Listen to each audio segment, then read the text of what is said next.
and welcome to the Turkish History Podcast. Episode 46. Dorylaeum.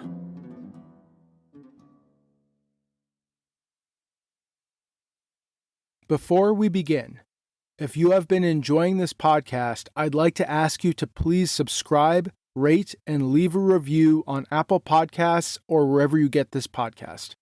It would mean a lot to me and would help more people find the podcast. Thank you for listening.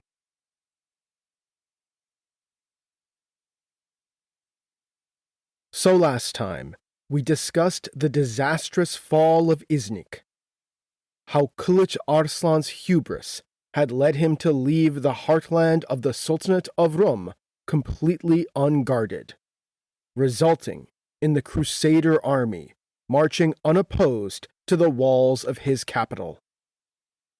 After a desperate siege, the Turks inside had surrendered to the Byzantines instead of the Crusaders, preserving the city from destruction, but resulting in Emperor Alexios Komnenos acquiring the capital, the royal treasury, the royal family, and even a large segment of the Turkish and Greek leadership of the Sultanate. This betrayal by the wily emperor had infuriated the Crusaders, of course, but there was really nothing they could do. Extremely angry with the devious Byzantines, the crusading armies prepared to march on to their ultimate goal, Jerusalem, which would, of course, necessitate crossing Anatolia. And today, we will discuss how yet another great defeat would follow upon the defeat at İznik, how the hubris of Kılıç Arslan would lead to yet another of the worst defeats in Turkish history. But we will also see how, even in this defeat, the seeds of the future dominance of the Sultanate of Rum would be planted. The green shoots that would eventually rise out of the ashes. Now, when we last saw the Sword Lion, his great assault on the crusading army had failed, and he had told the leadership in İznik to take whatever course of action they thought best. As the Turkish garrison set out to withstand the siege, Kılıç Arslan retreated back into the hills south and east of İznik. There, he began to send out messages to the other Turkish beys in Anatolia. Messengers were dispatched to the vassals of the Sultanate in western Anatolia, but also to the Turkish potentates in the east. The most critical of these, as discussed last time, was the Danişmend Bey Gümüştegin Gazi, the Silver Prince. After breaking off the siege of Malatya, Kılıç Arslan had reached out to Gümüştegin and convinced his erstwhile enemy to ally with him against this new invader. Gümüştegin Gazi had assembled his army and was already riding west to aid his former rival in defending Anatolia from their common foe.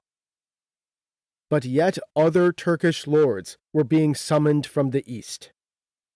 The Crusader chronicler, Albert of Aachen, reports that these armies were summoned from as far afield as Aleppo, Antioch, Tarsus, and what he calls other Roman cities occupied by the Turks. Ana Komnena confirms this and says that in addition to Gümüştegin Gazi, an army was being sent from a bey she names as Hasan, who reportedly ruled in Cappadocia, likely one of the smaller beys of central Anatolia whose loyalty had previously oscillated between the Sultanate and the Danişmends. Anna says that Hasan Bey's force numbered 80,000 men, and while this is clearly an exaggeration, it is a sign that formidable Turkish armies were now being assembled to confront the Crusaders. If only this had been done before they had made their way through the mountains and taken the capital of the Sultanate of Rum. However, the exact specifics here are somewhat questionable. Because the Muslim historians don't really write about this in detail, we're relying a lot on Ana Komnena and the Crusader sources, whose knowledge of the Turks was of course imperfect. There is a distinct possibility that several of the beys who eventually would join up to resist the Crusaders were not on board yet. The historian Alexander Byhammer, for example, questions whether Hassan Bey was actually in the great army that Kılıç Arslan was assembling, or whether he simply harassed the Crusaders when they eventually came through his territory. Additionally, we do know from the Muslim sources that after the fall of Tutush in 1095, during the Seljuk civil war against Berkyaruk, his former home base in Syria basically fell into chaos. The various sons of Tutush vied for control of the region with each other and the local Arab emirs. Certainly, therefore, the references to Kılıç Arslan allying with the rulers of Aleppo and Antioch is not correct. So therefore, there is a distinct possibility that at this point, June 1097, it was only Gümüştegin Gazi and relatively smaller beys of western and central Anatolia who Kılıç Arslan had managed to rally. Nevertheless, this was the beginning of something incredibly important to Turkish history, because despite the fact that it was his own hubris and failure that led here in the first place, it was here, in organizing and leading the resistance against the Crusaders and the Byzantines, that Kılıç Arslan is going to begin to cement the power of his dynasty. This would be the root of the centralizing power of the state in what would come to be a transformed Sultanate of Rum. Indeed, in some sense, the Sultanate of Rum that would emerge in the coming decades, that will become the foremost Turkish state in Anatolia, really began here. And in connection with this, it would be here, in this war of resistance against the Crusaders and the Byzantines, that the ideology of jihad, of the Ghazis, would emerge as one of the great legitimizers of the Sultanate of Rum and the other beyliks. It was while gathering together fresh armies that Kılıç Arslan received the report that İznik, the capital of his sultanate, had surrendered to Vutumutes and the Byzantine army on June 19th, and that his family and his royal treasury were thus in the hands of the emperor, Alexios Komnenos. We can only imagine what he must have felt upon hearing the news. I think, probably, a combination of anger at what had happened, fear for his family and his state, shame that it was his own actions that led to this, coupled with an odd sort of relief that the city was in the hands of the emperor, and not a smoking ruin following a vicious Latin sack. As the forces under Kılıç Arslan's command continued to grow, especially after his new ally Gümüştegin Gazi finally arrived from the east with his Danishmend army, the Sword Lion began to plan a counter-attack. By now, late June 1097, Kılıç Arslan appears to have managed to raise a somewhat formidable force. Earlier Crusader histories, of course, report a staggeringly large army, 40 to 50,000, or even over 100,000 Turkish horse archers. However, that is very clearly a medieval exaggeration. Modern historians believe that the Turkish force likely numbered no more than 6,000 to 8,000 men. Still a somewhat large army by medieval standards, but nothing like what the great Seljuks would routinely put in the field, or even what Kılıç Arslan himself could have raised had he focused on the threat earlier. And of course, it was still vastly outnumbered by the Crusaders. But this army would have to do for now. It was all Kılıç Arslan had, all he could scrape together.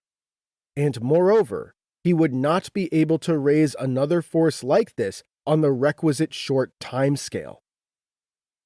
The forces of the other Anatolian beys were either in the far east of Anatolia or else in the west, around Izmir with the son of Chaka Bey, Chaka II, or the Sultanate's vassals in the valleys of western Anatolia. They were not capable of coming to his aid in time, and in any event, as we will discuss next time, Chaka II and the western vassal beys of the Sultanate were preparing for the coming struggle with the emperor. So this was it. The Crusaders left Iznik on June 26, 1097, and began marching further east and south, aiming to cross the Anatolian plateau on their way to the Holy Land. Their plan was to complete the march through the mountains onto the plateau and assemble at Eskişehir, then called Dorylaeum. This city, today a rather pleasant university town, was fed by a river and by farmland, and provided ample water and supplies for the passage across the dry grasslands of the plateau in the summer. Eskişehir sits just on the other side of the mountains, making it the first city you run into once you come onto the plateau itself from Constantinople. Thus, it had long been the staging point for Roman armies marching onto the plateau, and it was naturally the destination for the Crusaders as they continued their march to the Holy Land. Anna Komnena relates that it took them 2 days to reach the vicinity of Dorylaeum, led through the passes by none other than Tatikios. The army stopped there for 2 days, resting and provisioning itself for the journey across the plateau. They then began their march. According to the Gesta Francorum, whose author, remember, was actually there, they traveled in 2 detachments. The first was led by Bohemund, the second by Raymond of Saint-Gilles. But they didn't get far without interference, because just 3 days after departing, Kılıç Arslan and the Turks appeared on the horizon. The Sword Lion had been tracking their movements as soon as they left his capital, or former capital as the case may be. Crusader sources report that Bohemund had noticed the Turks shadowing his armies on June 29, 1097. Kılıç Arslan had gathered up his armies, replenished and strengthened with his new reinforcements, and prepared for an ambush. The Turkish horse archers are of course at home on the steppes and grasslands, and thus the decision was made to attack these foreign invaders here, on the grasslands of the Anatolian plateau. A place was picked to defeat the invader: the Plains of Dorylaeum. As the Norman troops marched across the plateau on July 1st, 1097, the Turks sprung the ambush and engaged the first detachment under Bohemund's command. The Gesta Francorum relates, "Suddenly, these Turks began to let out shrieks and to jabber and shout in high-pitched voices, uttering, what not I know, diabolical sounds in their own tongue. That wise man, Bohemund, saw the numerous Turks far off in the distance letting off their shrieks and demonic clamor, and so he commanded all the warriors to dismount and to quickly pitch their tents." Thus the Crusaders began to prepare an encampment to resist the Turks. However, it does appear that the author of the Gesta Francorum is omitting an incident recorded by Anna Komnena, one that paints his patron and commander Bohemund in a bad light. Because it does appear that Bohemund's first action was not to order an encampment, but rather a charge. This went just about as well as you would expect. the reckless charge of the Latins was crushed by the steppe riders. Bohemund lost about 40 men, and reportedly was actually injured himself. It was only after this that he ordered an encampment to be made. As the Turks rode towards this encampment, Bohemund sent word off to the other detachment, led by Raymond of Saint-Gilles, as the Crusaders prepared to resist. The Turkish forces soon encircled this makeshift encampment and did the classic steppe warrior thing, namely, riding around it and firing off arrows at a distance. Kılıç Arslan likely thought that this was the moment of his victory. The Crusaders were huddled in a makeshift encampment, having lost the initial charge. Surely the end was nigh. The classic steppe tactics would eventually break them.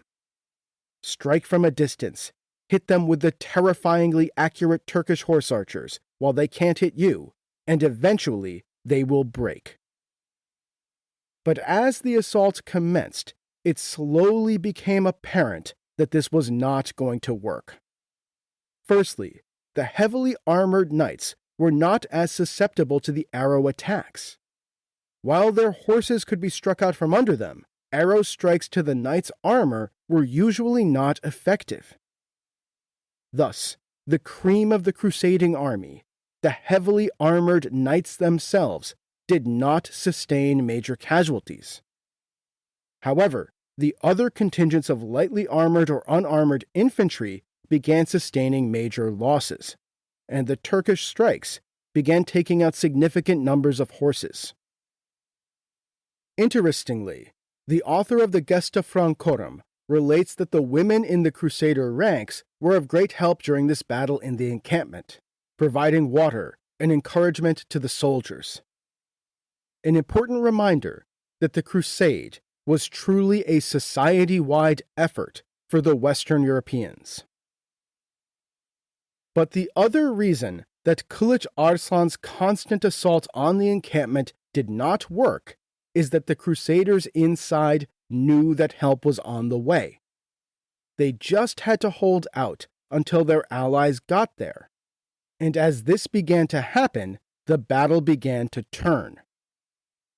The first to arrive was the force of Godfrey of Bouillon, who broke through the Turkish encirclement with about 50 knights and rode directly to reinforce Bohemund.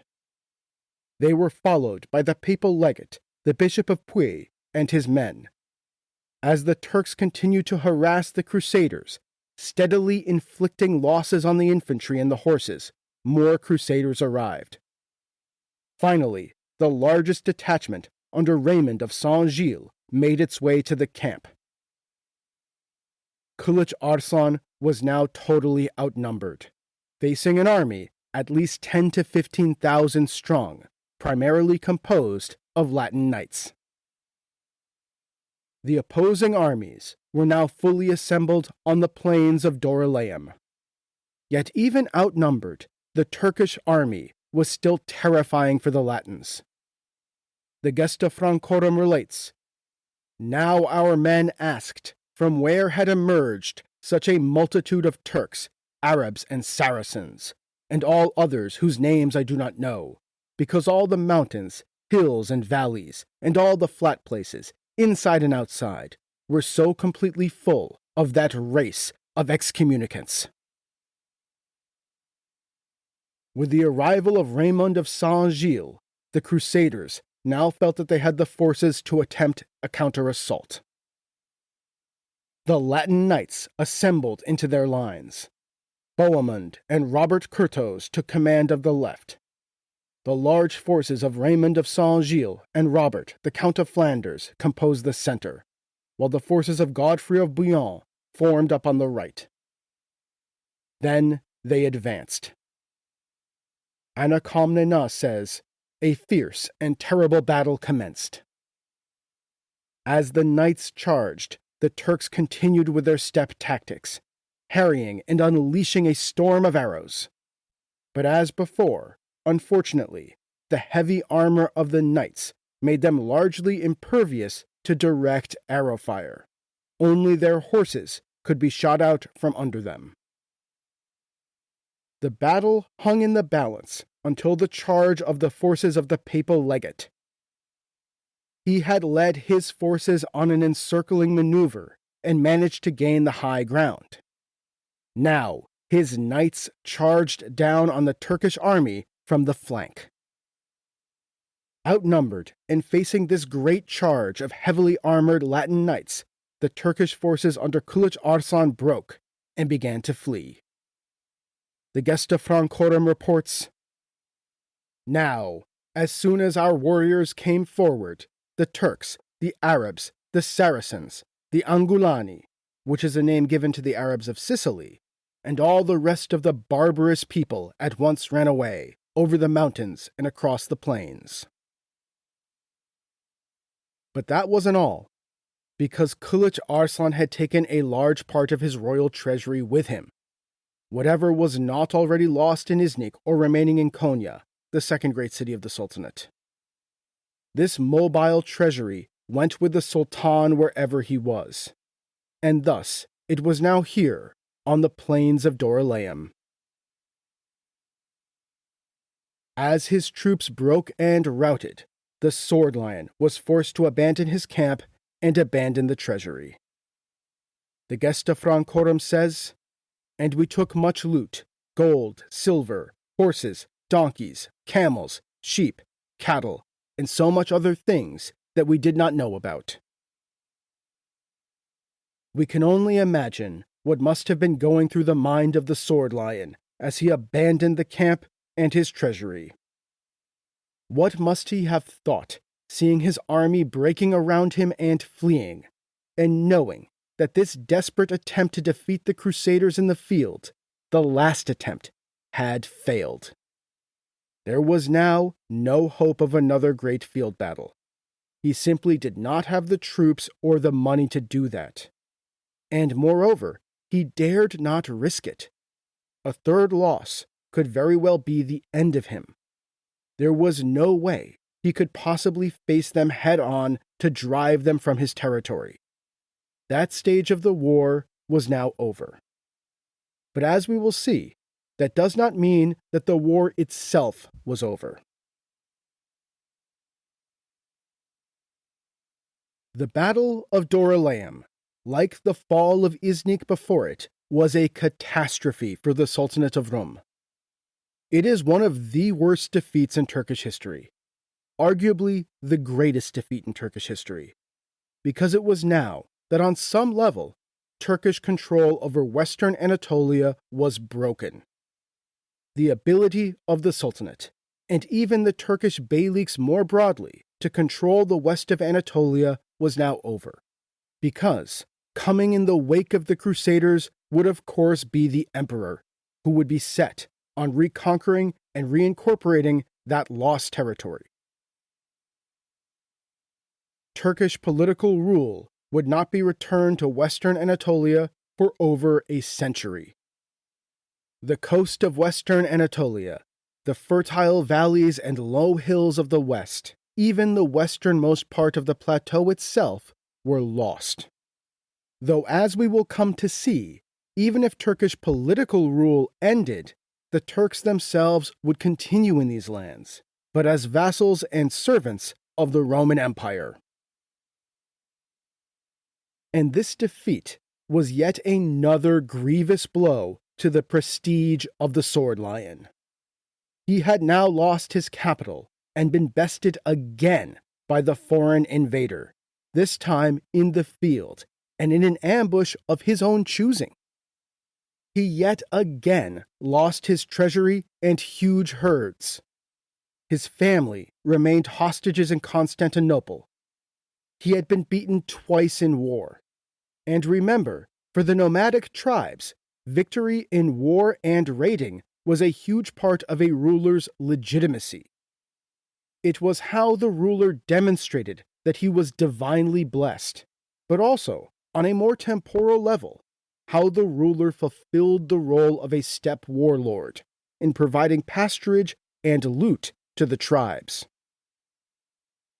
Additionally, the defeats at İznik and Dorylaeum were economic disasters for the Turks because they involved the loss of the royal treasury along with supplies and herds. The young sultanate's coffers were likely now basically empty. Thus, the defeat at Dorylaeum, following upon the defeat at İznik, was catastrophic for Kılıç Arslan's legitimacy and his rule. This was basically the nadir of his reign. Indeed, if you were a betting man sitting there in July 1097, you probably would put money on his fall. In the past, Turkish warlords had lost both their crowns and their heads for far less. This meant, of course, that Kılıç Arslan simply could not risk another field battle from a personal survival perspective. How could he possibly survive if he somehow managed to lose yet again? But this would turn out to not be the end of the war, or the Sultanate of Rum, or even of Kılıç Arslan. Instead, Kılıç Arslan would continue the struggle. The Sultanate would endure and stabilize as a new political equilibrium came into existence. Indeed, it was in leading the Turks in the continuing struggle that Kılıç Arslan would reconsolidate his power and save the Sultanate. Though the lands of Western Anatolia, the lands where the Sultanate had in fact been born, were now lost to it forever. And it would be in this new political equilibrium that the Sultanate of Rum would mature and emerge as the leading Turkish state of Anatolia. But we're getting a bit ahead of ourselves. Instead, let's back up to July 1097 and the immediate aftermath of Dorylaeum. Though Kılıç Arslan now lacked the ability to confront the Crusaders head-on, and indeed feared the consequences to his incredibly fragile and insecure position if he somehow managed to lose a third time, he was committed to continuing the war. And so, as the Crusaders regrouped after the battle, and again began their slow march across the Anatolian plateau in the baking heat, Kılıç Arslan and the other Turkish beys put into motion what was basically a guerrilla campaign of resistance. As the ungainly and disorganized Crusader army began lumbering across the plateau, slowed down by their foot soldiers and their heavily armored knights, weighing down their increasingly exhausted horses under the hot summer sun, Kılıç Arslan, Gümüştegin Gazi, and the other beys such as Hassan of Cappadocia shadowed the armies, ordering lightning hit-and-run attacks, picking off stragglers. The Turks made the march a living hell as the invaders lugged themselves across the sun-baked and to them alien landscape of the plateau. Though Ana Komnena's account is confused, it does contain references to skirmishes near places she calls Hebraica and Agastopolis, which appear to be settlements near modern-day Afyon-Karahisar. And the Turks did more than just harass the Crusaders. They settled on a scorched earth policy. As the slow-moving Crusader armies crawled across the baking plateau, the Turks raced out ahead of them, despoiling the land that the Crusaders had to cross. In particular, focusing on the wells that the armies would need to water their horses in the hot, dry Anatolian summer. As they marched south and east, the crusading army soon began to succumb to the hardships of the constant Turkish harassment and scorched earth tactics. Every time they came to a settlement, they found it ruined. The Gesta Francorum relates, "They ransacked the churches and the homes and other places, and took away with them horses, donkeys, and mules, and gold and silver, and anything else they could carry. As well, they took with them Christian children, and burned and destroyed everything that could be useful to us, even as they trembled before our face. But even more devastating than the destruction of the towns and settlements ahead of the Crusaders was the despoiling of the wells. Typically, this would be done by hurling corpses and dead animals and feces into the well, making it unsafe for human or animal consumption, and then throwing rocks and earth down on top. The Arab chronicler Al-Azimi relates, Danishmand, that is Gümüştegin, and Ibn Suleiman, that is Kılıç Arslan, attacked them and burned down the strongholds before them and clogged their wells. It seemed to the Crusaders that every well they encountered was despoiled. And this particularly hit the horses of the army. Horses need to drink about 25 liters of water a day, even in normal circumstances. But in hot weather, lugging heavily armored knights across a baking and treeless grassland, their water needs can ride to over 50 liters of water a day. And there was now simply not enough water for them on the plateau. There are no rains in the summer in Anatolia, and there were now no wells either. Horses began dropping dead as the humans consumed whatever water could be found. The people who got it the worst were, naturally, the poorer Crusaders. Many a lowly knight became a foot soldier as his mounts died of thirst.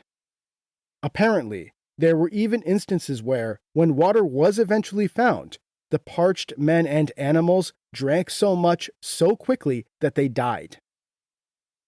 The Gesta Francorum says, "Hunger and thirst harassed us, and we had nothing to eat other than spiky plants, which we plucked and crushed in our hands. Such was the food on which we miserably survived. A great number of our horses died there, and as a result, many of our mounted warriors became foot soldiers. For want of horses, our oxen became our riding animals, and because of such necessity, our goats and sheep and dogs became our pack animals." Eventually, the Crusaders made it across the great grasslands in the center of Anatolia between Eskişehir and Konya. They were by now exhausted, parched, and low on morale. Indeed, had Kılıç Arslan planned for it, had the troops been available, and had he not by now been put into a position where he could not risk another major engagement, it is likely that a Turkish army would have been able to crush the invaders. But that just wasn't the position that the sword line was in anymore. Instead, as the Crusaders came upon Konya, the second city of the Sultanate, and the place that would shortly serve as its capital, they found it unguarded. Kılıç Arslan had ordered that the Turkish garrison depart the city, taking with them what remained of the royal treasury. He had determined that he could not risk a siege or another frontal engagement. So instead of facing a provisioned and armed city, the Crusaders entered Konya on August 15th, 1097, and gratefully rested and drank their fill. The local Greek inhabitants advised them to take as many goatskins of water as they could on their march, and the crusading army was soon on its way without incident.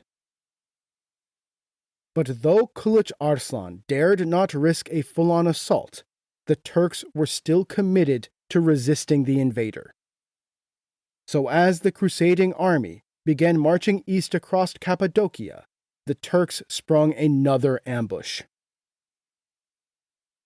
This took place near the city of Ereğli, then called Heraclea. Likely, this assault was led by Hasan Bey, the bey who ruled in Cappadocia, and Gümüştegin Gazi and his Danishmand army. The Gesta Francorum of course reports that the Turks were routed, but in all likelihood, it was less of a rout than an ordered withdrawal. The Turks wanted to harass the Crusaders, not risk it all again. Thus, the Turkish leadership likely instead ordered a skirmish with limited aims. From here, the Crusaders split up.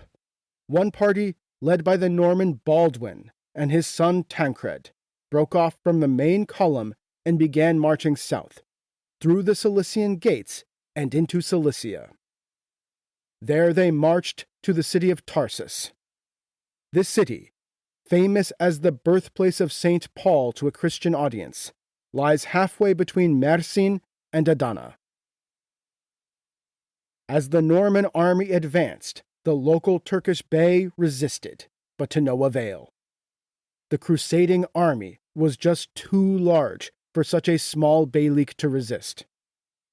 After defeating a small force in the field on September 14, 1097, the Crusaders advanced up to the gates of Tarsus and set up camp. Instead of staying to fight it out, the small Turkish garrison decided to flee in the night, thus leaving Cilicia and the road to Antioch open to the Crusaders. Meanwhile, the larger Crusader armies led by Raymond of Saint-Gilles, Godfrey of Bouillon, and Bohemond continued to march east, and indeed turned back to the north slightly to avoid the great mountains surrounding Cilicia. They made for the city of Kayseri. Once upon a time, Kayseri had been one of the greatest and wealthiest cities of Roman Anatolia.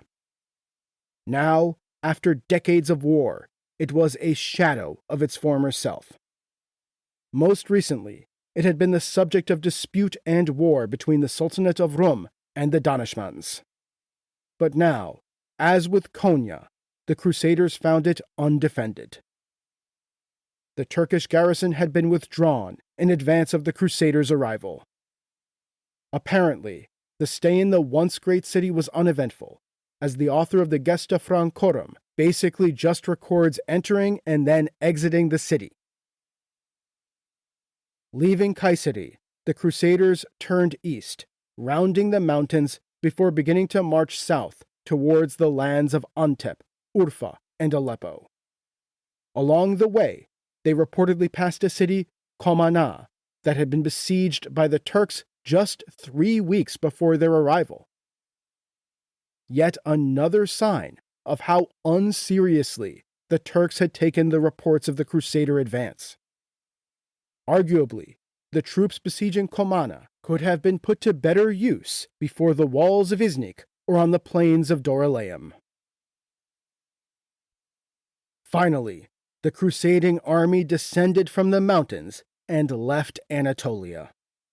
They would eventually, of course, come to Antioch and put it to siege.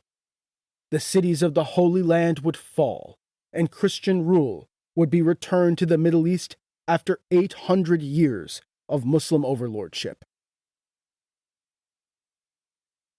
The arrival of the Crusaders had been a catastrophe for the Turks. Due to the hubris of Kılıç Arslan, the Crusaders had marched into an undefended Anatolia.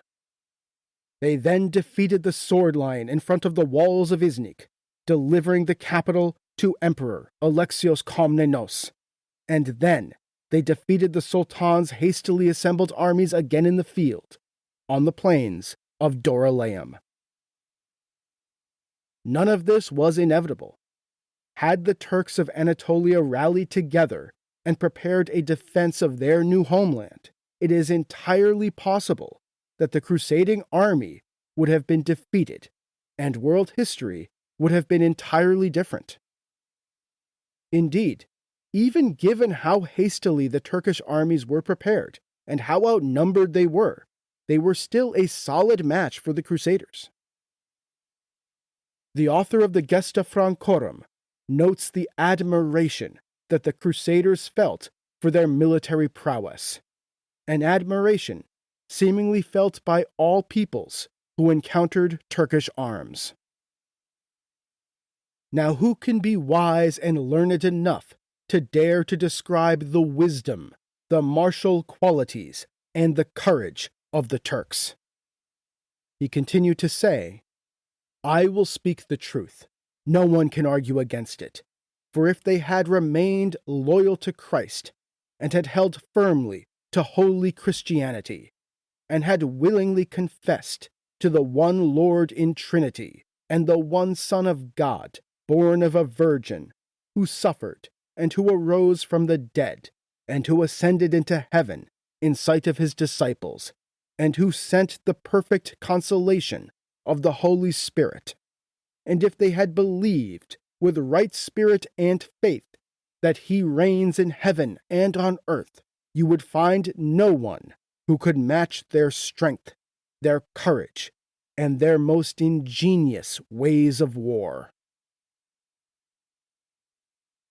For the Middle Ages, this is quite the high praise for an enemy and an infidel.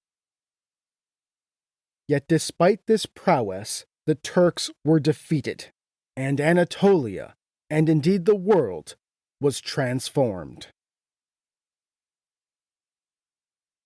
As we will discuss in the coming episodes, the arrival of the Crusaders upended the Roman-Turkish frontier world that had been born at Manzikert, changing it forever. And as a side note, as with the Byzantines and the Turks and the Crusaders also influenced each other.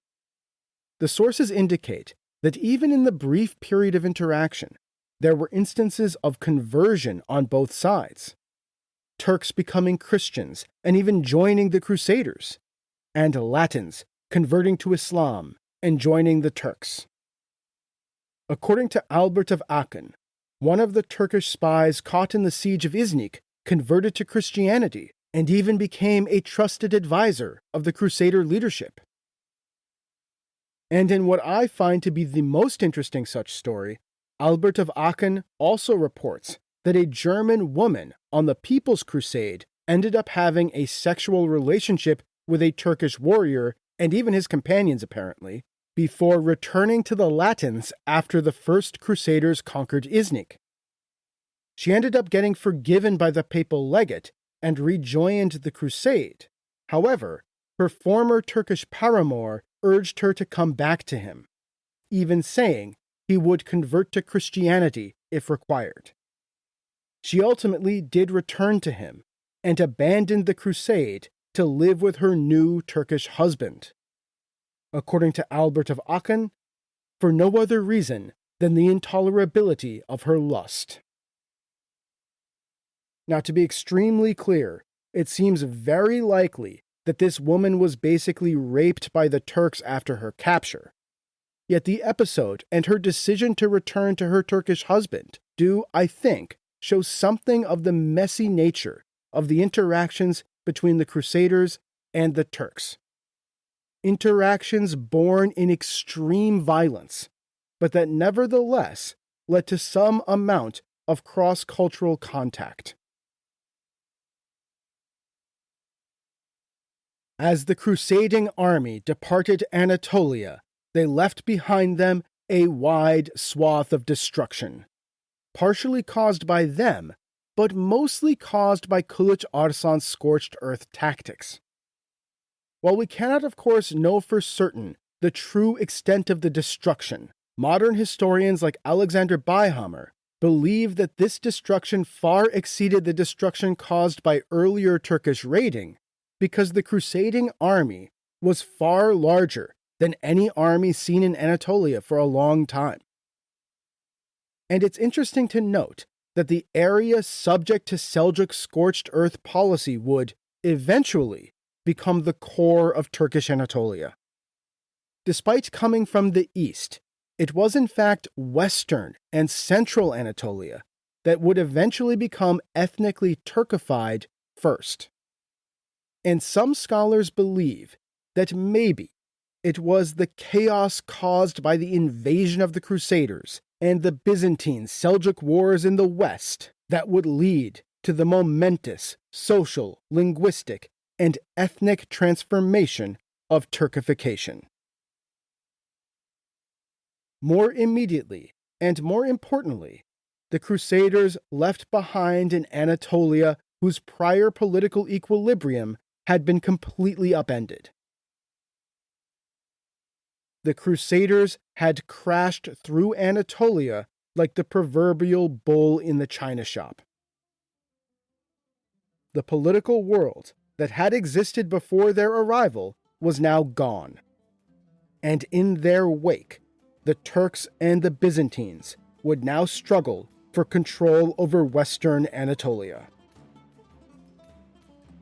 So next time, we will discuss how Emperor Alexios Komnenos would capitalize on the catastrophes of Iznik and Dorylaeum, and Turkish rule in Western Anatolia would be broken. But also how the seeds of a newly empowered Sultanate of Rum would be planted, and how a new political equilibrium would begin to emerge.